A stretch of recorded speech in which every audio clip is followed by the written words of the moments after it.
A new place, a new home. For a while, let me feel alive.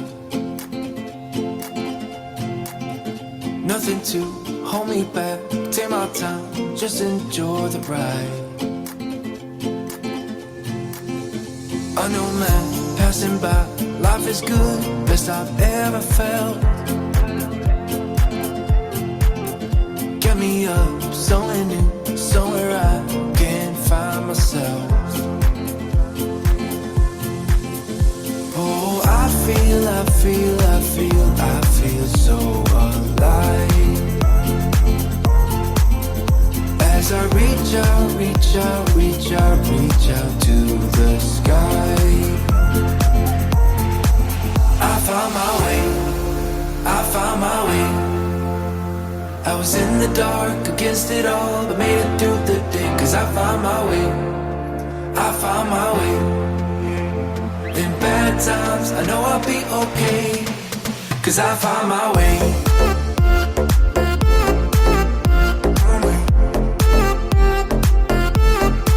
Cause I found my way.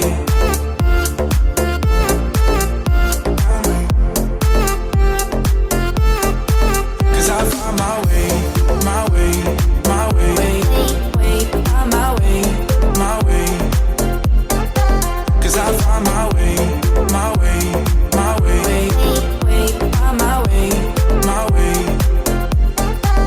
I found my way, I found my way. I was in the dark against it all, but made it through the day. Cause I found my way, I found my way. In bad times, I know I'll be okay. Cause I found my way.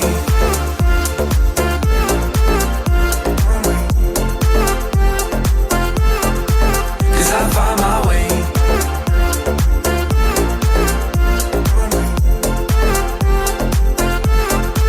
Cause I found my way, my way, my way. Find my way, my way. Cause I found my way, my way, my way. Find my way, my way. I found my way, I found my way. I was in the dark against it all, but made it through the day. Cause I found my way, I found my way.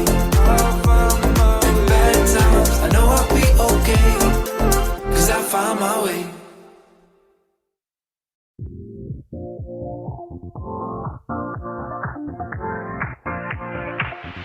Live your life within the moment, moment. And don't go wait until the morning, morning. You never know when it is over, over. All that I know is we'll get older, older. So let us dance this night away.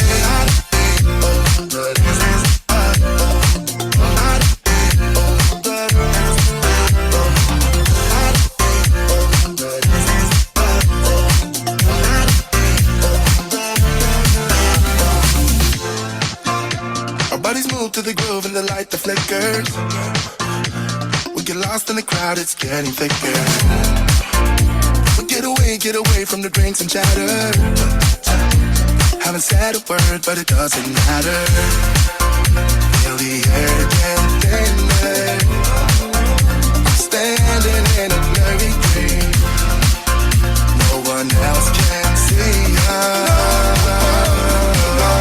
Live your life within the moment, moment.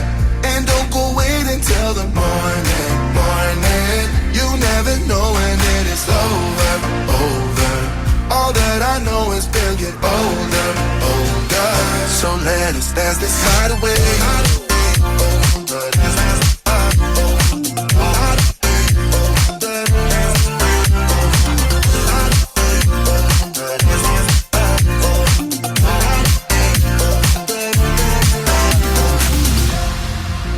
Feel the air get thinner. I'm standing in a blurry dream. No one else can see us. So let us dance this night away.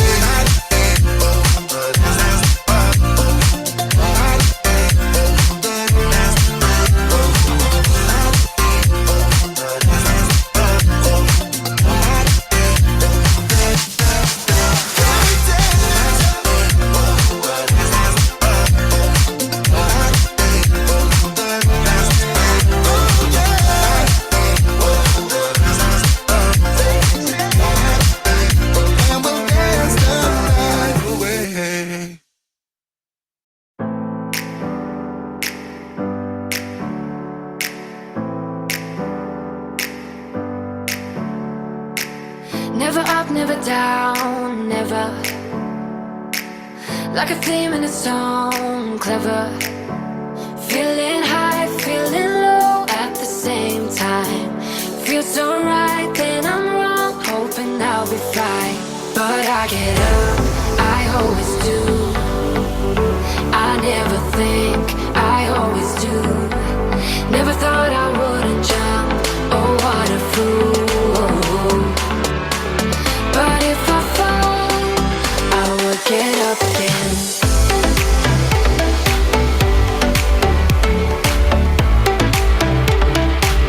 I will get up again.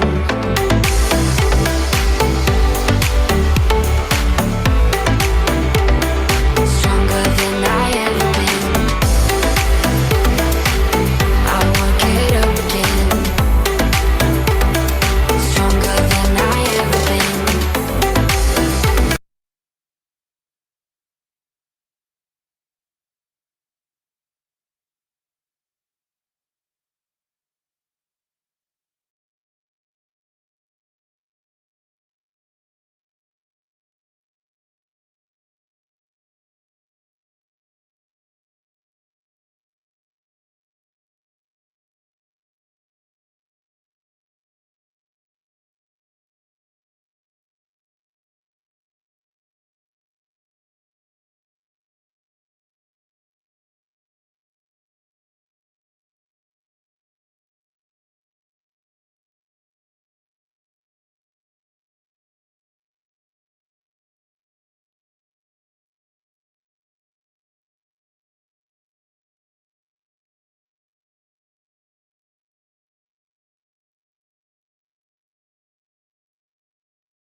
Okay, we'll try this one. Does this work? Testing, testing. There we go. We got it. Woohoo! All right, thanks for bearing with us, guys. You got to have a little technical difficulties or it's not a virtual event, right? So welcome, welcome. Thank you for joining us for day number 4. I am sad that it's our final day, but I'm excited for a lot of you that are continuing the journey with us inside of Brick and Mortar Academy. I've been seeing some of you come in and join us over the weekend. I'm excited about that. If you are joining the Academy, say hello in the comments. If you are new to the boot camp and this is your first day with us, welcome. Say hello in the comments. Let us know where you're coming in from. We are going to make today count. It is such an important day. It is all about how to find a location, which really can make or break your business for the long run, right? Wouldn't you say so? Yeah, this is another one of those lessons that we learned the hard way for sure, right? But no, there's a bunch of tried and true techniques that we actually use to acquire our locations. And yeah, we're gonna lay it out for you guys. Yes. So we'll be diving into everything about location today. We'll be answering all your questions at the end. So put your questions in the comments throughout. And then if you have any questions and you're on the fence about joining Brick and Mortar Academy, put those questions in there as well. We'll be covering that as in the end. So I'm excited to be here. Give me a yes in the chat if you are here with us so we know that you are here. I am pumped for today. It's going to be a fun one. Let's try this screen share again and see if this works. Woo, Doris. Doris, I saw you joined us in the Academy. I'm super excited that you will be joining us. Okay, can everybody still hear me? Is the sound okay? Just want to make sure. Good. Okay, good. All right, guys. So today we will be diving into how to find a profitable location for your business and sharing with you 5 strategies to set your business up for success when it comes to location. If you haven't already, make sure that you download the workbook. The workbook is designed to help you take what you've been learning throughout the boot camp and put it into action. Now, if you have missed any of the days of the boot camp, you can still watch the replays, but those will go away at midnight tomorrow. So Brick and Mortar Academy closes tomorrow and the replays will also go away. So make sure you get caught up on any lessons that you may have missed before then. Okay, don't forget to turn off those distractions. Let's make it count and make this one a good one. Okay, so what are we doing today? But today we are going to take you from feeling confused and overwhelmed and unsure of that next decision when it comes to finding a location to feeling clear and confident on the process. So by the time we are done here today, you are going to know how to find a location for your business and what to look for when going to find a location so that you are set up for success. All right, stay with us till the end. We do have some live Q&A today. So today we'll be covering 2 ways to obtain a location for your business. We're going to dive into my favorite tools for finding commercial properties. We'll be sharing with you our 5 pillars of a good location, and then of course we will end with Q&A. Woohoo! You excited? So excited. Okay, Kyle, take it away with how to go about finding a location. So there's 2 different ways on how to find a location, right? One, you can go with an agent, or 2, you can find and secure it yourself. First time we used an agent. We used a commercial real estate agent. I think, did we do a podcast on this? There's tons of pros and cons to it. I feel like in the beginning it was worth it for us. Now, not so much, but we can get into that a little bit.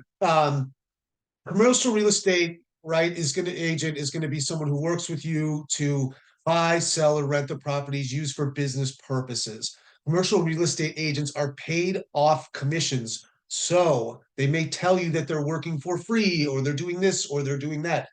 Nobody works for free, right? So they are getting compensated one way, whether it be through through the landlord or through the property manager, however, whatever. They are incentivized to push certain properties.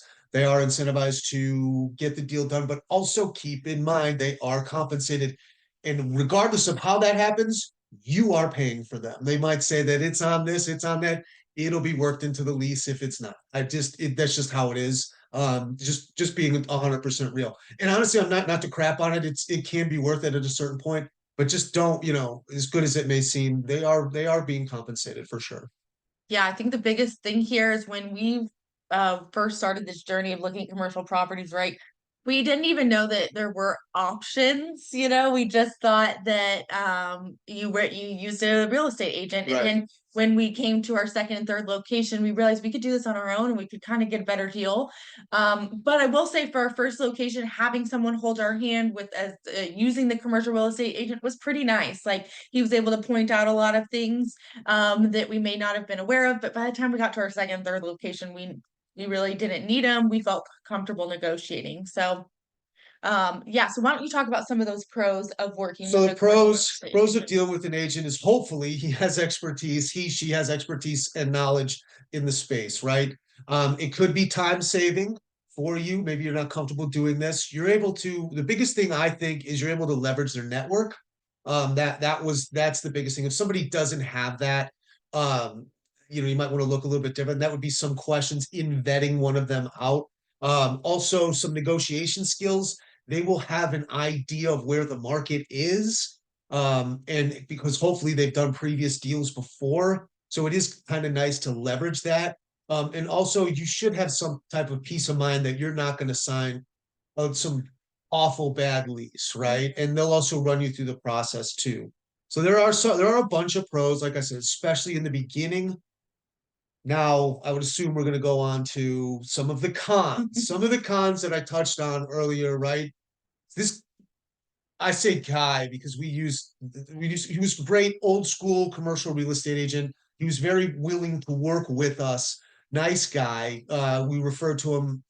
You referred to him. He was well referred, and we enjoyed it. I learned a lot. We really did learn a lot. But he is being paid, right? And I touched on that. The second thing is you have limited control. You will have limited control, or at least the illusion of, right? You always kind of want to go through this you always want to go through this broker, because that's kind of how you signed and what you committed to. You want to leverage him and you want to use him. Third is going to be communication issues. That was one of the biggest things for us. He just didn't move fast enough for us, and he flat out just didn't move fast enough for us. We wanted to go, go, go. He didn't move fast enough. And that's fine. It's just that was his pace. And it's like anything else, right? Good, bad, and different. Not that they're good or bad. It's just a little different, and just in how he moved. But yeah, like I said, Yeah. not to poo-poo it. There are definitely pros, definitely cons. Yeah, I mean, anybody that's purchased a home or worked with a real estate Right. agent, you know, there's pros and cons. You want to like the person, you want to be able to communicate with them. I think the biggest thing to know here is, like Kyle pointed out with the commissions. So how they get paid is they get paid by the landlord. So the landlord will pay them a percentage, basically like almost like a referral Right. fee. So a lot of times that landlord, you know, they don't want to just pay that fee, right? Right. Like they are going to add that in some way or another. They're going to add that to your lease, you know, or you could have negotiated possibly a little bit lower on your lease if they weren't paying that bonus, right? So I mean, they're not going to say, you know, yeah, your rent is higher because of that. Now, of course, this is for a leasing scenario. For those of you that are looking at purchasing your property outright, totally different scenario there. If you are purchasing outright a commercial property, Yeah, purchase then closing costs. you're That's gonna need standard. an agent for Right. that, right? Which there's a lot more benefits to it. So I just want you to know that you have options here. You do not have to use someone. Now, if you are not negotiating isn't your thing, you don't really have the time to spend looking for locations, and it's more of a value to use an agent, go for it, right? But if you are trying to get really low costs and you feel that you can do this on your own, then you don't feel obligated to use an agent. Okay, so at the end of the day, right, make the best decision for you, evaluate the pros and the cons, and then consider, you know, start looking at some locations on your own, and maybe see how far down the process you can get on your own. And then you can always, if you're not finding properties or you're struggling, then you can always go look for an agent. But you know that you have those options there. Okay, a lot of times when we get to this part in the presentation, we'll get questions like, do I have to be an expert or have experience to obtain a location? This is when people start getting that imposter syndrome of like, oh no, like maybe I need more negotiating skills or sales skills or a degree in business. And I just want to reassure you that that is not the case. We had never even bought a home when we went through this process. So we really like were so blind and had no idea what we were doing, but we were able to figure it out along the way. Now, did we make a lot of mistakes? Yeah, we did. Now, if could go back and do things differently with that first location, we would. But that's why we're here. That's why we're here to kind of hold your hand and share with you all the things that we would have done. And that's exactly what we provide you in the academy Right. is, you know, a checklist of every single thing to look for within your location. So you do not have to be an expert. Don't get in your head about that. Like you can figure this out, and I want you to know that. And I will also say you kind of grow into your space too, right? I mean, in our first location was not the most optimal, even our location, which is the location that we still have. It's lasted the longest, and it's kind of off the street a little bit. It's not the most perfect location, but it's made us be resourceful and tactful in how we proceeded to do business. Like we looked at it at first, it was the third of the three that we really wanted. And now I wouldn't pick that. I would pick that location over any of them else because it had how it was set up. We ran our business to accommodate the space, and we had the space, and it made us work accordingly, if that makes sense, Yeah. right? I mean, I don't know that we would necessarily be doing as many services if that specific unit wasn't built out like that. Yeah. So I don't want to sit here and say a lot of things happen for a reason, but it can help finesse. You Yeah, kind they of do. work together with it, and it did happen for a reason. Yeah. Yeah. You can absolutely make things work. Yeah, Right. You absolutely. just have to figure out, and I think we'll go over this, what is important to you, really, and get it to work that way. I mean, no location is going to be absolutely perfect, right? You're going to want this, that, and the other, and you're going to want it cheap, but you have to you do figure out a way because Yeah. you have to, Yeah. and you just figure out a way. Yeah. I love this quote here. It's just, you know, whether it's your first business or your 20th business, it's not about being an expert, but just the willingness to learn and try new things. And Kyle's so right. Like when you are first starting out, like you got to be willing to you know, just experiment and see what's going to work for you in your business. you have to have a self-rescue mentality, right? No one's coming to save you. You must Yes, must make this happen. But absolutely. so yeah, now we're going to touch on a little bit of how to find some commercial properties, right? One, this is one of my favorite pastimes. It's driving around and looking for lease signs. I think Joanna and I spent hours on this, and it's one of our passions. I don't know, I love it. I know, It's a yeah. weird thing, but I'm always looking around. Yeah. I So know it sounds so simple, but I swear sometimes it's the best way to find locations. If you know the area you want to be in, and it's crazy once you start noticing those for lease signs, you're going to see them everywhere. Right. But a lot of these places and these units, a for lease sign will go up before it even hits like the online listings. So and it may never. So I always like looking at the for lease signs because sometimes you can find a unit that's never even going to make it online. So, Right. I know it sounds like that's too simple, Jojo, but it does work. It was so cute. One of our students actually kind of made it a game with her son, and her son now he always picks out the for lease signs to point out which they're driving around. It's pretty cute. She's like, he still does it months and months later. So it's cute. I love that story. But yes, drive around, look for those for lease signs. There should be contact information on that sign that will tell you the agent covering that, and you can reach out directly to them. It's so simple, but it is one of my favorite ways. Second one, search online, right? Commercialsearch.com, loopnet.com. Those are your friends. Bookmark them, get to know Yeah. them, see them. They'll be able to deliver like comps and stuff like that too. So it's a good tool to have for sure. Yeah, these are my favorite sites, LoopNet being my number one favorite. LoopNet.com. Go in there daily, put in your city. You can designate what kind of space. So if you are a restaurant, you can designate you're looking for restaurants or retail, whatever it may be, if you need more of like an office space. And then it, like Kyle said, it will give you the comp. So it's going to tell you what the average market value is around there, what the household income is, what the population is, what the drive-by traffic numbers are, what the walk-by traffic numbers are. All that information should be on that listing, including that contact information that you can reach out to. You can typically schedule tours right there through the loopnet.com. So check that out. Commercialsearch.com is also another one, but definitely bookmark those. When I'm looking for locations, I'm in those websites every single day because those good locations do not last long. Right. I will tell you that. You want to jump on them.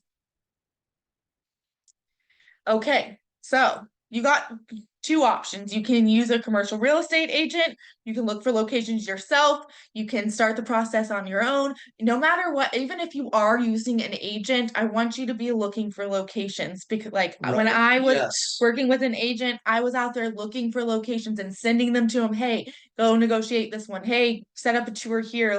Because to be honest, while he was finding some listings that I wasn't privy to, for the most part, I was sending him what I was interested in.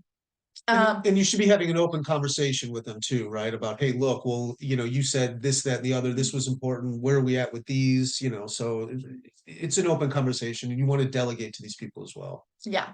So either way, I want you to be looking for those for lease signs and searching online at those listings for potential spaces, right? So now that we've talked about how to go about finding a location, what the heck should you be looking for? This is so important. So if you're multitasking, come back to us because I want you to take notes here. This is super valuable. Okay, here's our 5 pillars of a good location. You want to start with number 1, Kyle? Yeah, so obviously high traffic. You want to ensure that the location has high drive-by or walk-by traffic. 100%. Yeah, this is the biggest thing. This is like the whole reason you're a brick and mortar business, right? Right. If you are a physical storefront, you can place your business in a high traffic area and never have to worry about, having customers again. Although we're still going to market to customers, but the more people that you naturally have walking by or driving by is the less marketing that you will have to do. It's just how it works. Right. So those busier, higher traffic areas, yes, they are going to be more expensive, but I promise you it's going to pay off. So we kind of use a figure for every for every dollar extra that you have to spend for a high traffic area, that's $100 less a month, let's say, or even $10 per. My point being is there is a number to, if you are there, or if you have to bring the people there. So if you're skimping on rent because it's way off the beaten path, you're gonna have to spend more on marketing or your time to drive people there. Yeah. There is an equivalent value to that. You either spend it on the rent or you spend it in marketing. That's just been our theory. It's just been one of our bedrock principles. It's just how it is. Yeah. Yeah, we see people like, we're like, oh my gosh, in the beginning we are like, I can't believe they're spending $10,000 a month on rent, to be in that space that's in the mall or something like that. Well, that's because, they're not having to spend $50,000 on marketing, and their sales are, quadruple what they would be if they were in the very back corner of that shopping unit that you can't even find or see, right? So I'm telling you, I don't want you to spend an amount that you can't afford, that doesn't make sense. But like Kyle said, just know that whatever you're saving, you're probably going to have to spend at least 5 times as much on marketing. Right. So, And also, like, keep in mind, guys, you have to, in order to get somebody to get in their car, drive over to your place, get out of their car, go into your store, it takes more than just seeing it once, right? They have to see, on average, it's like 5, 6, 7 touch points, all of these impressions that you have to reach out and you have to see. And if people are whizzing by and people are there already, it's a huge win. It's a huge win because they're getting those constant impressions. You're constantly in their face. yeah, absolutely. Yeah, we've seen people that, quite frankly, don't have the most, the best business on the inside. Like, it just wasn't set up well. And we've seen people like crush it, and we're like, man, how are they doing so well? Their space doesn't look great, their salespeople are awful, but when we looked at it, it was their location. And then vice versa, we've seen these people that have these incredibly beautiful, amazing spaces that, nail the customer service every time, but they're at the very back corner of the shopping center. You can't find them, and they're really, really struggling, and nobody's coming in. So I can tell you the reason is the location. We've seen it time and time and time again. We've actually worked with clients that we've helped them relocate and find a new location, and they were able to double their sales just by moving locations. So it's huge, and this is something you want to nail in the long run. So number 1, high traffic. Number 2, anchor or compatible stores, right? Looking at locations with large chain anchor stores or stores with compatible target audiences.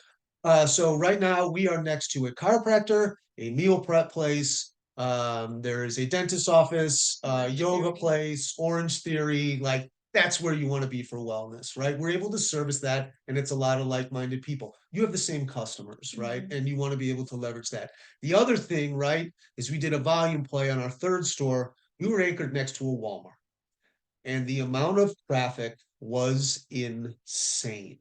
It was insane. Now, did they all come in? Was it a lot different?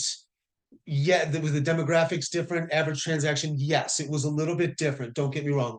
But the doors were swinging like crazy there. And we had to pay per square footage, a fair amount more for it. But the people were there. Like, where else? Think, right? Where are we talked earlier about your ideal customer avatar, right? And where else are they shopping? Everybody goes to the grocery store, well, for the most part now, but most people go to the grocery store 1, 2, 3 times a week.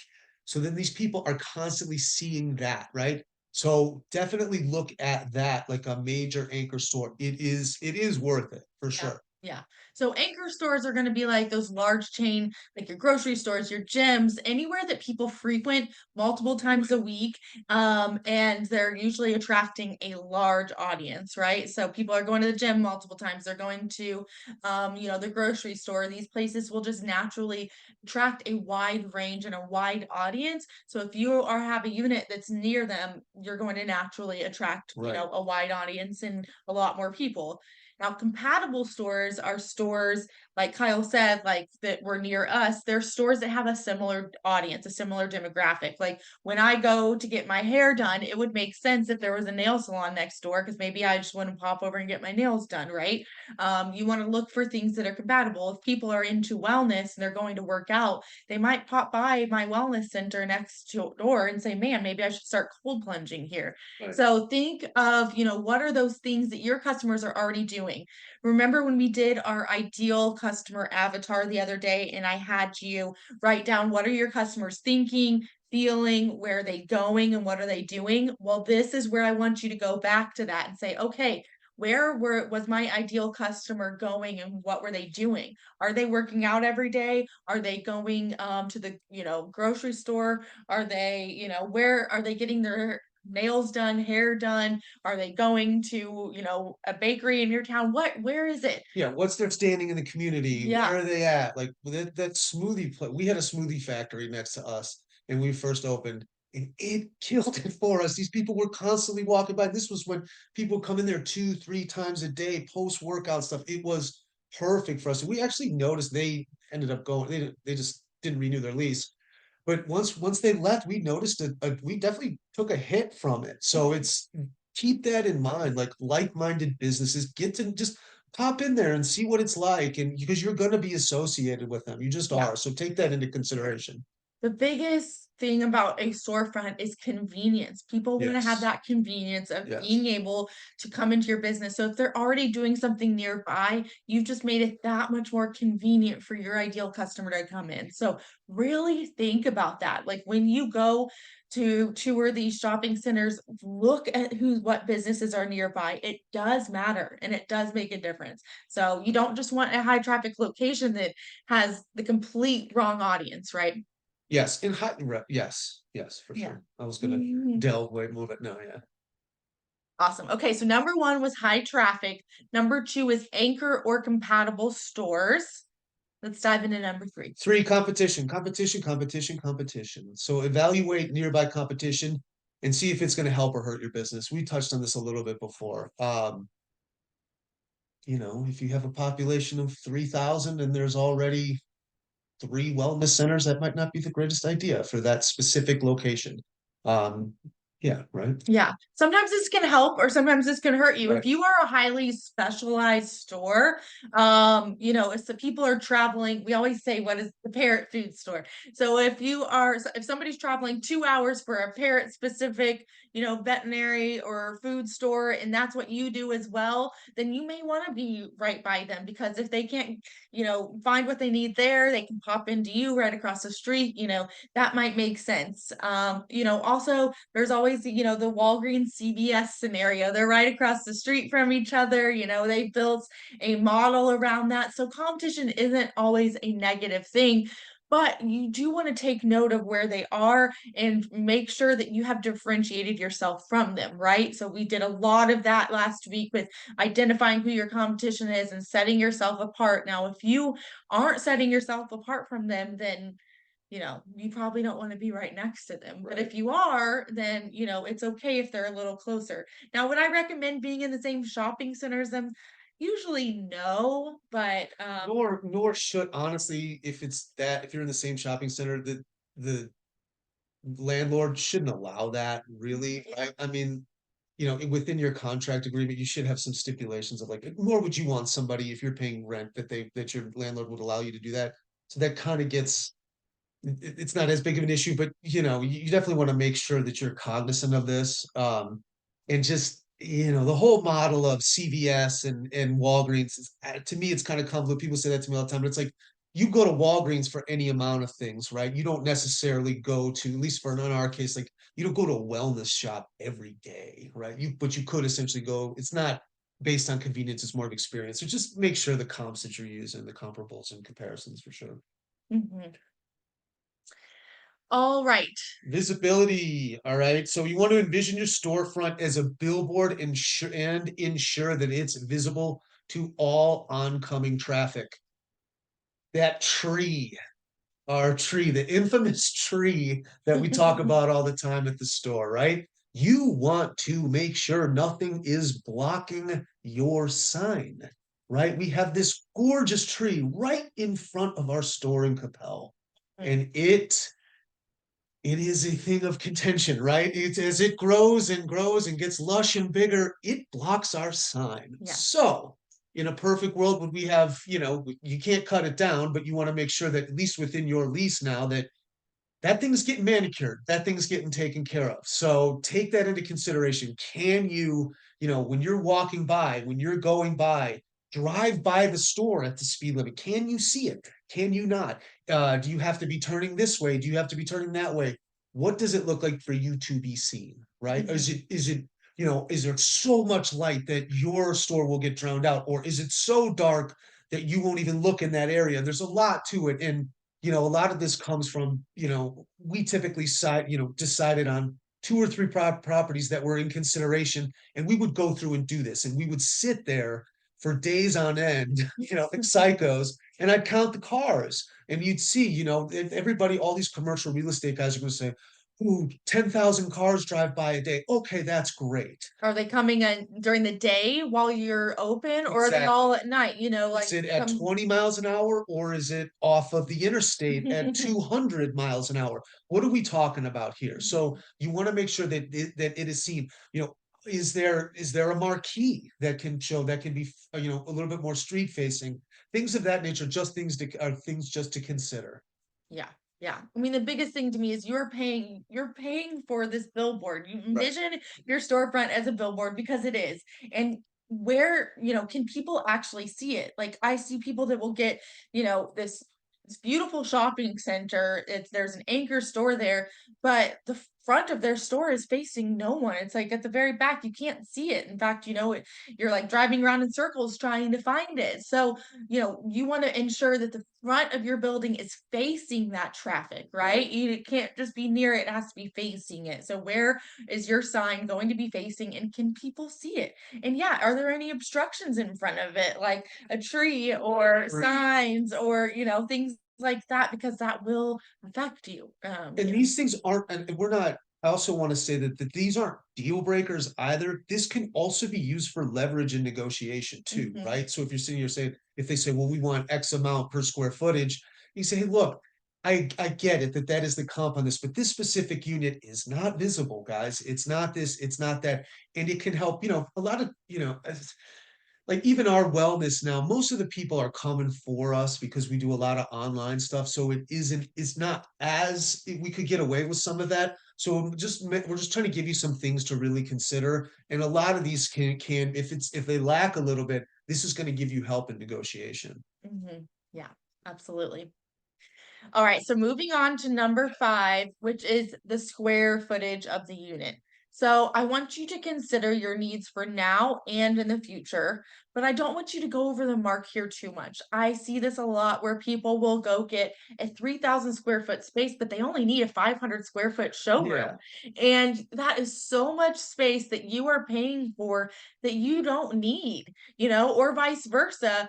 A lot of people have these big, huge growth plans, but, they're maxed out. Like, I'll say for us, like, we've been at our center for 6 years now, and we wanted to add in a couple additional rooms, but we've maxed out our space. So we've tapped out. We can't, we've asked our landlord to let us know if a bigger unit comes available, but right now there's only so much revenue that we can make because we can't add additional rooms. So that's something that I wish we would have considered in the beginning, but we didn't even know we were going to have services in the beginning.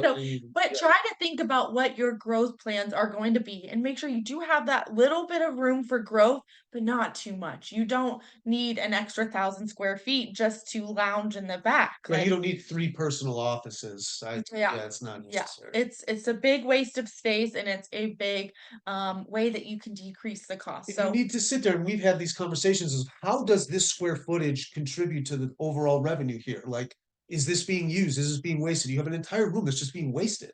You're paying rent on it, and it's, what is your ROI on that specific square footage? Yeah. And if you're not using it, it's just, you're wasting money. Mhm. Yeah. You know? Absolutely. All right, so here was a client example of Samantha who had a clothing boutique. She had a really hard time finding a location and she wound up going with one that wasn't that visible. And this is what Kyle was talking about.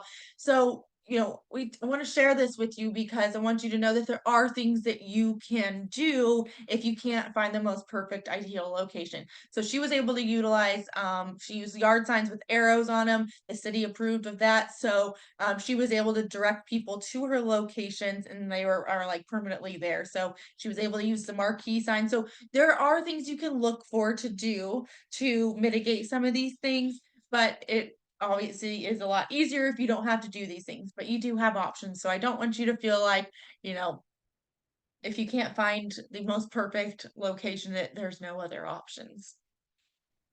Okay, so I want you to jump in the chat and tell me if you had to pick just one of these things, what would you prioritize the most? Would you prioritize high traffic? Would you prioritize being around an anchor or compatible store? Do you want to prioritize being visible to the oncoming traffic? Number 4 is competition, or number 5, the square footage, having the right square footage. I'm seeing Brittany is saying visibility. That's awesome. That's a great one. Casey saying traffic. Yes, these are all great ones. The thing here is to know what is important to you.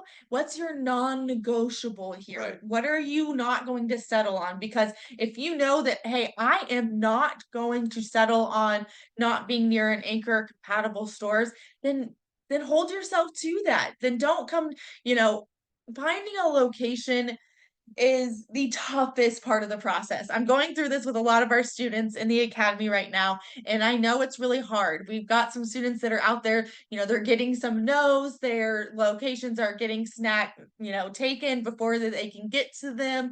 And it's a long process and it can be really challenging sometimes to be patient, but I can tell you it is so worth it. So if you have these things that you're going to prioritize, your non-negotiables, stick to them, stay firm, because I promise you, even if it takes you a month or two longer to get that location that's important to you, it will be worth it, right? Which, if we were to re-look for a new location, which one would you pick, would you think?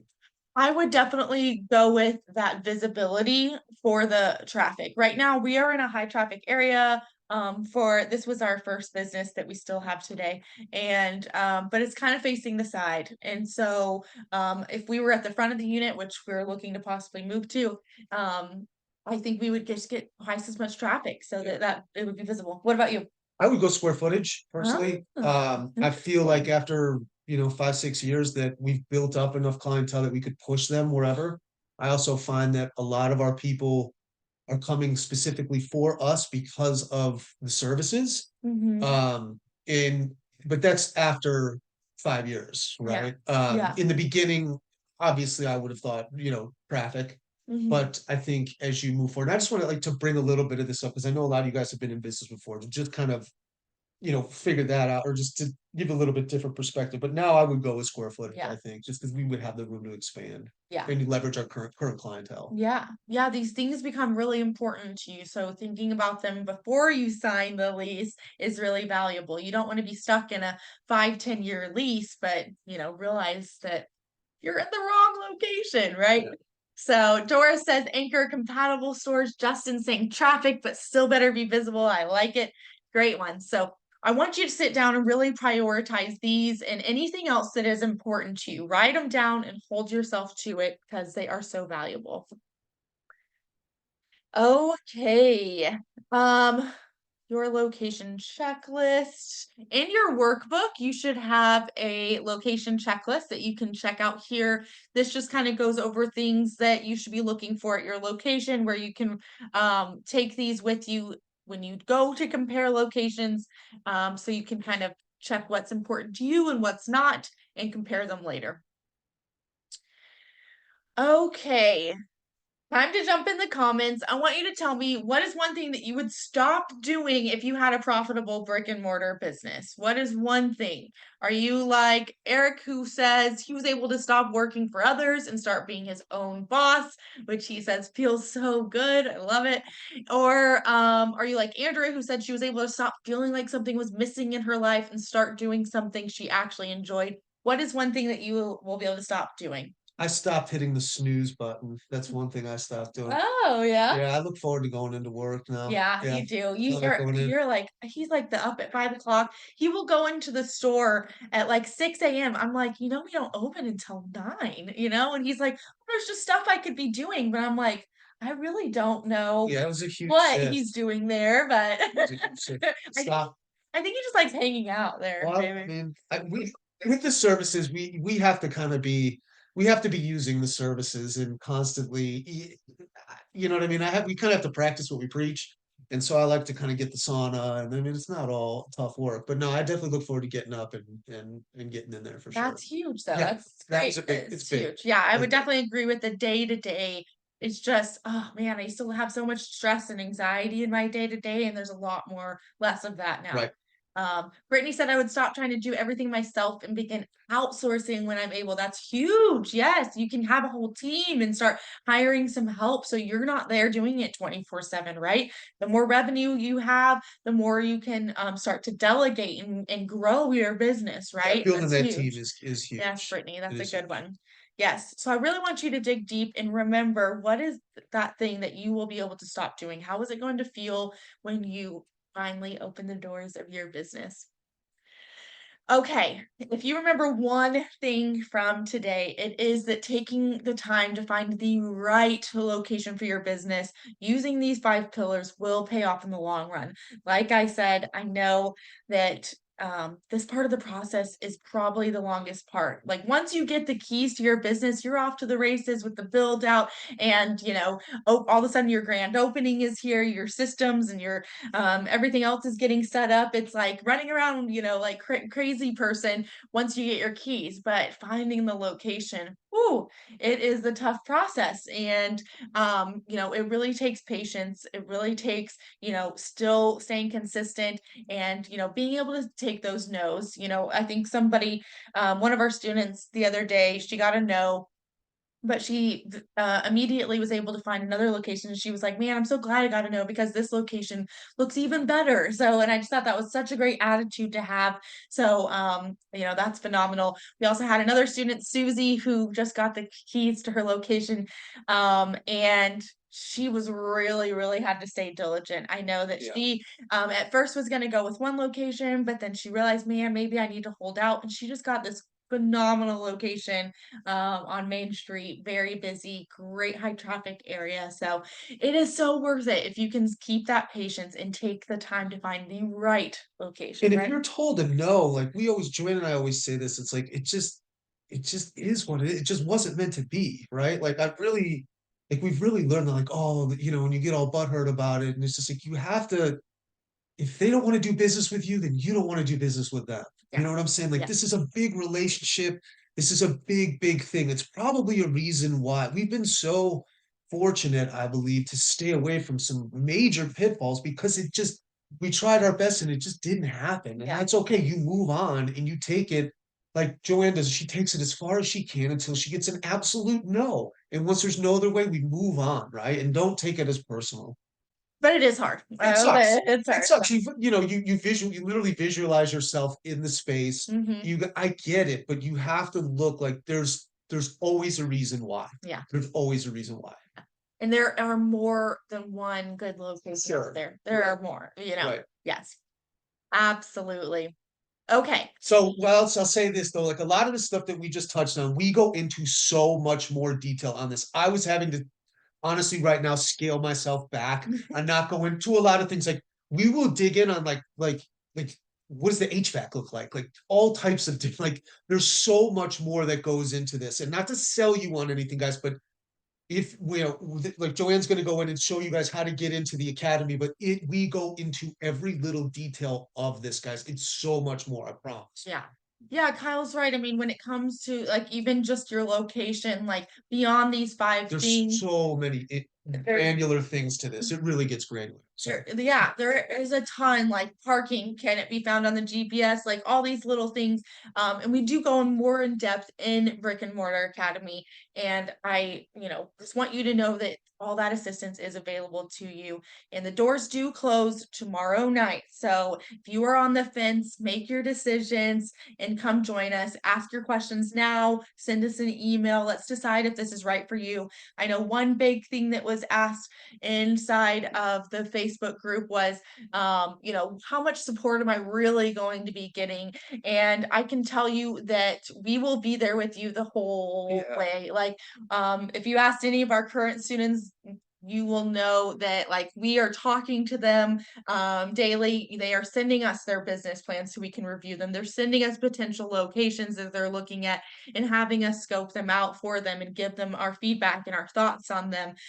We've got one that's starting the build out process. So we're going to be sending over some thoughts on, how her build out should look, what type, some things should she put on the walls? Does she need anything extra in the fans and because she has some service-based requirements, but we are that much in the trenches with you doing this. So while we do have our monthly live Q&As where we jump on like this and we ask questions, you can ask us questions anytime. Sure, yeah. So you get a different Facebook group that's just for the Brick and Mortar Academy members, not the one we're in now. This one's more of a private community. And we have a small group. So that's one of the luxuries of having the smaller group is that we get to know you and your business and your vision and your plans really well. And, when we think of things like, oh man, I was just thinking this would be good for Ashley, I can send that over to her, right?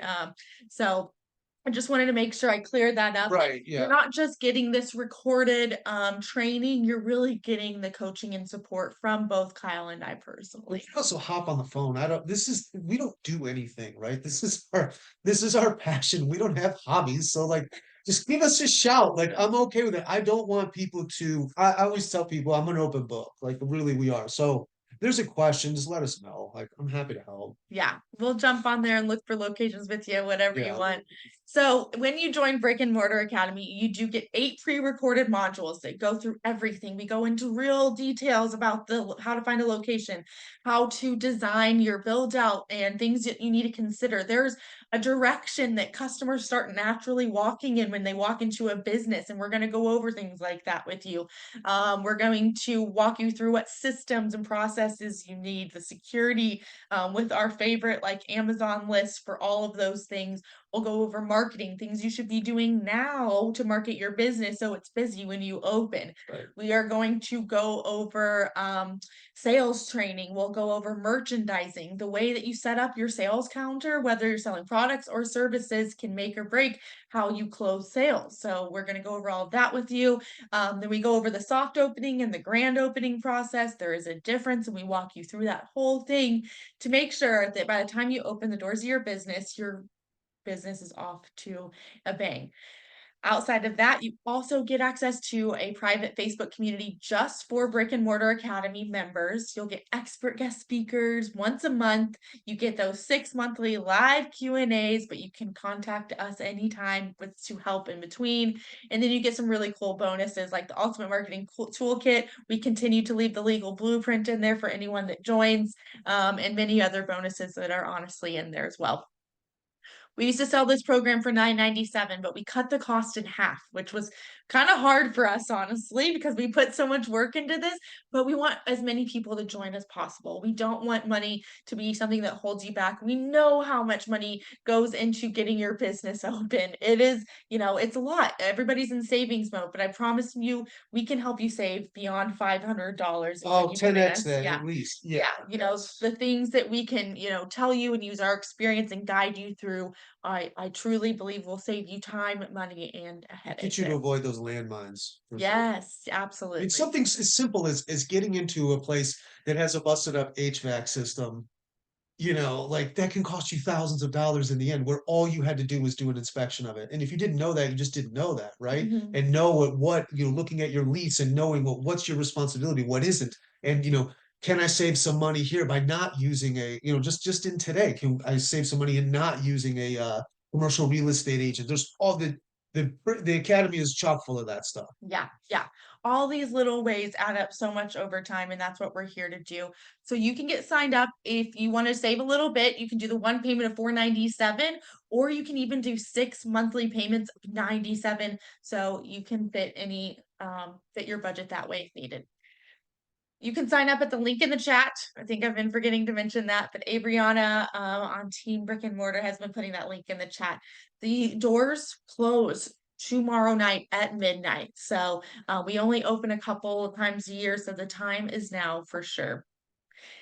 And you have a 14-day money back guarantee. So if you wind up not being satisfied for any reason, we will gladly refund you. We've never, really had to do that. So okay, yes. So when you click the link in the chat, you'll see a page like this. My face looks wonderful right there. And you can get signed up, choose the 97 or the 497, whichever one is right for you.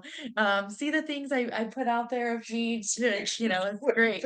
So you can get enrolled. You'll see a screen like this. You can use Apple Pay, PayPal. There's lots of different PayPal or payment options that you can use. And then you're instantly going to get an email with your login information so you can log in and start watching these trainings today. They're all self-paced, so you can go as quickly or slowly as you want. You get lifetime access to the actual trainings themselves, and then 6 months of live support from us. And honestly, if outside the 6 months, we're still here. We're probably going to become great friends throughout this process anyways. So, you can reach out to us beyond that as well. So you'll get a login, like I said, right here, and you'll be able to log in and start watching the trainings at any point in time. All right. I know that was a lot. Let's put our questions in the chat. If you have a question on location, anything on location, if you got questions on Brick and Mortar Academy, put those in the chat. If you got questions on anything we've done in the Storefront Ready Bootcamp, today is our final day. So put them in the chat. Let's make sure we get those answered for you. Okay, number one we've got here is from Bree. She's asking, would you recommend owning or leasing in the beginning? Great question, Bree.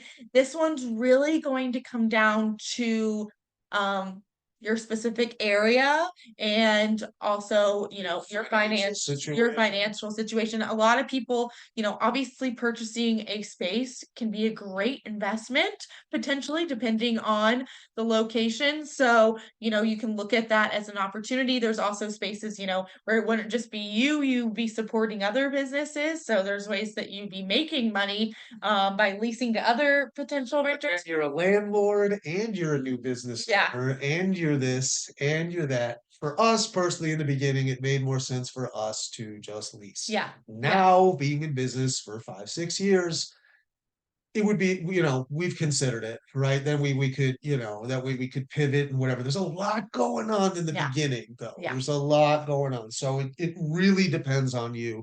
I know that's probably not the answer, but me personally, if I had to pick, I would lease one in the beginning. Yeah. I mean, it just really depends on your area and what's available. Sometimes you could find if you're looking at like an area with like a house type business thing and what's available around there. So I have to see the area to really your tell you. financial situation. I mean, there's a lot that depends on it. It really is. But we've definitely seen people do both and do both very successfully. So Right. for us, we're in DFW. Commercial properties here are like well into the millions. It's very rare that you would find something less, and we don't have that. Maybe one day. Yeah. Maybe one day. So for us, question, seeing though. is option. But I've seen people, and especially some of the smaller towns, more rural areas, that have that opportunity to buy spaces a lot more that aren't as costly. Especially in the beginning, you got to build. I mean, it's always nice to get by an anchor store, get the eyeballs going, push people there. And you're not worried about other things. If something goes wrong, you can leverage Pete, you can leverage some of your build out with the, when you get into these leasing and stuff like that. So there's a lot to it. Yes, There's a lot to absolutely. it. Okay, Michelle. Hello, Michelle is asking, are we able to go forward past the process that we don't need currently? I'm pushing to open by the end of February. Michelle's what I'm talking about. You're Yes. that kind of person, Michelle. I love it. Let's go. Yes, yeah, Yeah, absolutely. So for you sure. can dive in that training right now and start looking at, if you're still in the build out phase, I would, go through there and see if there's anything that maybe you missed. I would, take a look at the systems and processes. There's still systems that you can implement beyond opening. The marketing will be invaluable, whether even if you're already what you can learn in the marketing module is super valuable, and then you'll get a lot out of the grand opening module and the merchandising, Right. how to display your products and things like that. So yeah, there's only, there's one module on location that if you've already found a location wouldn't apply to you, but the rest of them you can find value. So there are other 7 modules you will benefit from. But you can move past those. Yeah, you can watch them You today. can watch them all today. You could take down the whole course in one day if you wanted to. Yes. Yeah. And then we would still be there to help you too along the way. Yeah, However. those first few months of being open are invaluable. They're tough, you're trying to get people through your door and coming up with ideas. So we'd be there to help you brainstorm on how to get people through your business, or maybe you're running into different customer scenarios. We can help you with ideas on ways to like boost your reviews and things like that and get your name out there. So happy to help in lots of different ways. This is such an exciting time, but it's a crazy time as well. So yes, happy to help you there, Michelle. February, that's like 5 weeks. February's a short month. I like that. I know. I like to, Love it. I don't like to play around. We like to get the keys. and Yeah, go. me do too. Yeah. I don't know how people do these longer build outs. Yeah. There's a meal prep place 2 doors down from us, and I'm constantly talking smack They've to been them. doing, it's been over a So year long. that they're building this place out, and they didn't even have anything to build. Yeah. Like there was already a kitchen, but they are, and we are like, oh my goodness, I how wanna are grab they? a- Like we have anxiety for them. I want to So grab a paintbrush and get them open myself. It's yeah, crazy. yeah. So yeah, we love helping with that process. Casey, hey Casey, can you usually negotiate triple nets versus Yeah. gross lease, or are those pretty set? The triple nets are typically set. Right. So, but the base rent is negotiable all day. So, so negotiate that base rent. Like, yes, Yeah, absolutely. triple nets are fairly standard. Yeah, triple nets, there's typically nothing you can Tagged do. and- Yeah. yeah. Yeah. So, and which is can add a lot to your rent, but negotiate that base rent for sure all Yes. day. Also, And then- the other things were the base or rent abatement. You gotta ask for the rent abatement. That's, basically where they only charge you the triple nets and not the base rent for a certain amount of years. I'm sorry, months, not yeah. years. So basically, like it'll be, let's say you're signing a 5-year lease, they would typically give you 5 months of rent abatement, Right. so that you We can, are big fans on rent abatement. yeah, For yeah. sure. You gotta ask Big for that. fans of So it. if you have a long build out process, you definitely want that because, basically you can say, hey, I'm not going to be making money for, this amount of time. So it's very standard that they will give you rent abatement, but you gotta ask for You it. gotta ask for it. So Yeah, we've leaned real heavy, and the goal is to be profitable by the time we have to start paying rent. That's in whether it be 3 to 5 months we've had, depending on the lease. But yeah, and it gave us a deadline in the back and a number to work towards. So yeah, it'll help you get open much quicker. Those are Yeah. great questions. Yeah. Those are great questions. And we cover a lot of that in the academy in pretty big in Yeah. pretty depth, pretty deep, I guess. Yeah, we do go through every single thing Right. that you should be negotiating because there are quite a few things, but those are the 2 most important. For Base sure. rent and rent abatement are where what's going to save you the most money, right? Donna, I would probably go with a real estate agent. Good, I like Yeah. it. How far in advance should I get one? Should I have them start now because I will most likely take months to find a place?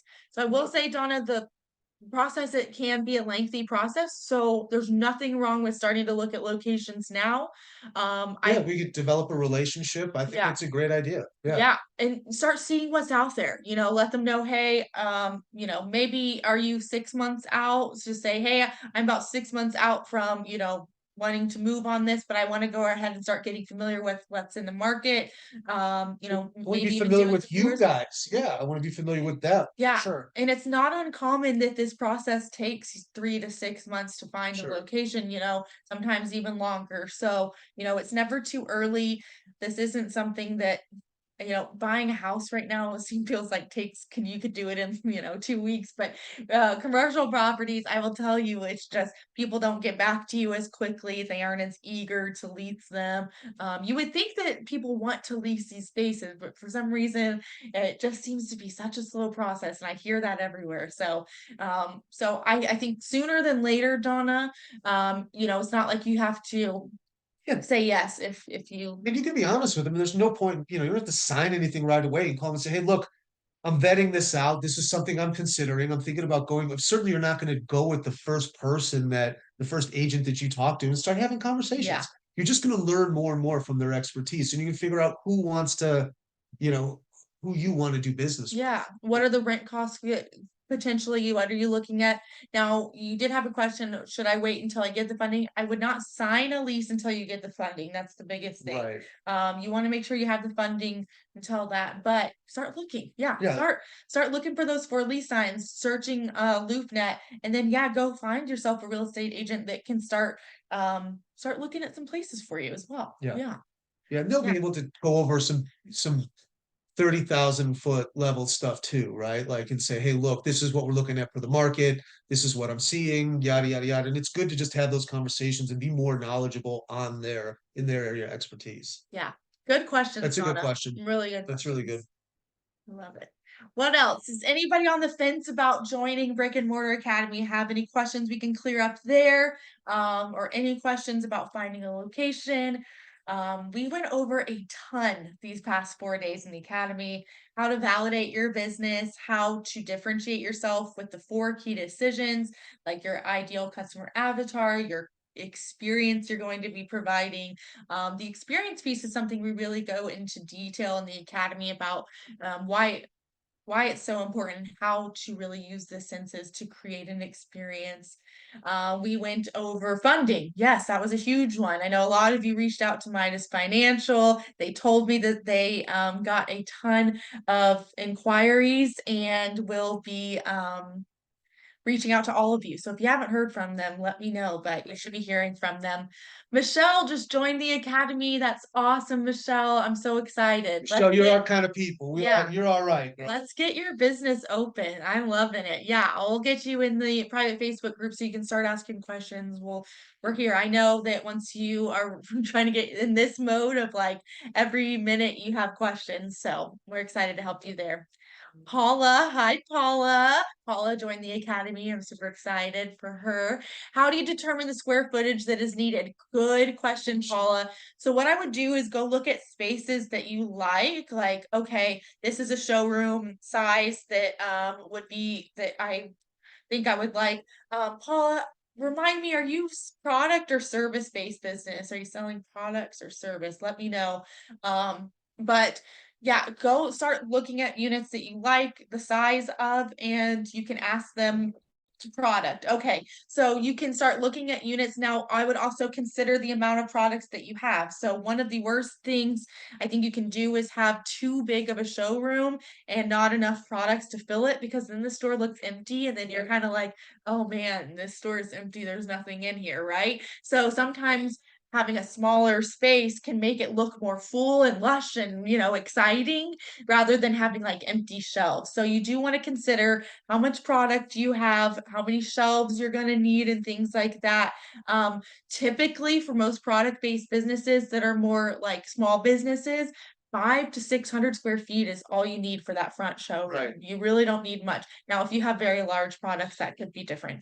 Paula, go to another store or someplace that you like that you would kind of model yourself off of. And typically ceiling tiles are like 2 feet by 4 feet. So if you count them, you can figure out how big that actual room is, a base area of how big that room is. Mhm. Right. And then that can give you an idea of what the square footage you may or may not need. If you're sitting there, you're like, oh wow, this place is way too big, then you kind of have an idea, but you want to get a baseline and figure out what you're kind of looking for and then go from there. And like a lot of like even floor tiles are 1 foot by 1 foot ish. So if you just go there and count them, Yeah. you can figure out the square footage that they are. Or a lot of times, well, I don't know if per se you want to go online, but online, like it'll tell you what other units about are, Mhm. as opposed to just busting out a tape measure around these places. Yeah, going to your competitor with a tape measure, probably not the best Yeah, idea. but I'm always going into places and I'm looking at the ceiling tile. You People do tell me do I look at this. ceiling tiles all the time just to see how big how big the unit is, and then I can go off of there. And then like on the product, do you want to have like maybe a little classroom for education or whatever? You know what I mean? Like there's a lot to it. Yeah, if you do want to hold like events and stuff at your space, make sure that you're going to have the seating for that. Make sure that you're going to Right. have the space for that, because those things are invaluable. Like to have the space to do that, and then don't forget about your storage space. So you will want some space in the back for inventory, but you don't need too much, right? You don't have to be a warehouse. So, Right. we don't want too much space. You would be amazed by how much product inventory we can fit into this one tiny storage room. I mean, it's crazy what you can do, but yes. So, and then think about your growth plans as well. So, all right. What other questions do we have? I'm so excited to see some of you joining the Academy. I am so excited to work with you guys. This is such a good time to be kicking off, your journey for 2024. If you want to open your business this year, let's help get you there. We are here to provide you that support the whole way through. Whether that's just refining your business plan and starting to look at locations or obtain funding, or whether that's open, you're already open and you want to grow your business, we can support you in any of those efforts. We've been there, we've been through it all with both product businesses and service-based businesses. So we have tons of experience there. And we've gone through periods where during COVID where we were making practically nothing and we had to find ways to source and grow our business, and we've gone through periods where we've done insanely high amounts, and so we have seen all different sorts of growth levels, right? Yeah. Yeah, for sure. We've been very fluid. We've been very, don't feel like and everybody's all about this business plan or whatever, but it doesn't have to be a holy grail here. And the things things evolve, and they say what the necessity is the mother of all invention, and we've had to do it. Yeah. And there's square footage, and if we didn't have all that square footage, we didn't know anything by that. What do we use? 350 square feet in our initial Yeah. showroom here. We were just selling CBD out of there, and then we had another 900 in the back, and now we've used every square inch of that Mhm. place. So, Yeah. you move, you make Yeah. you figure things out. You have to be confident in Yeah. yourself. Absolutely. All right, guys. I'm not seeing any more questions. If you do have questions, reach out to us. Just let us know. The doors close tomorrow night at midnight. We will be kicking off with a community networking event for those of you in the Academy on Thursday so we can meet you, get to know your business, and get to work helping you right away. And of course, you will get access to the Academy instantly when you join. I hope to see all of you in the Academy. There's nothing more exciting for me than to watch people open their businesses. It is such an exciting journey. It's changed our lives most definitely, and I know it can for you too. I hope that everyone has gotten a lot of value from this boot camp. We'd love for you to share with us in the Facebook group what you've liked about this boot camp, and anything that you've enjoyed that's helped you, any wins that you've had this week. Share them with us. The Bootcamp Facebook group will be open for another day, so share anything you wish in there. Anything else, Vic? No, just ask questions. That's the biggest thing, right? We're here to help. I'm proud of y'all for even showing up and going through this. It's not easy. I believe me, we know, but it is worth it, right? So just give yourself a lot of credit, give yourself a pat on the back. Most people would sit there in their daily grind, just punching the clock, getting that check every other week. And you guys have, just by doing this alone and taking this time aside, are so far along, and I respect that a ton and appreciate that. And I definitely see you guys. Okay. Love it. I think that's the way to end the call. Thanks, everyone. This has been a phenomenal 4 days, and we will see you guys in the Academy.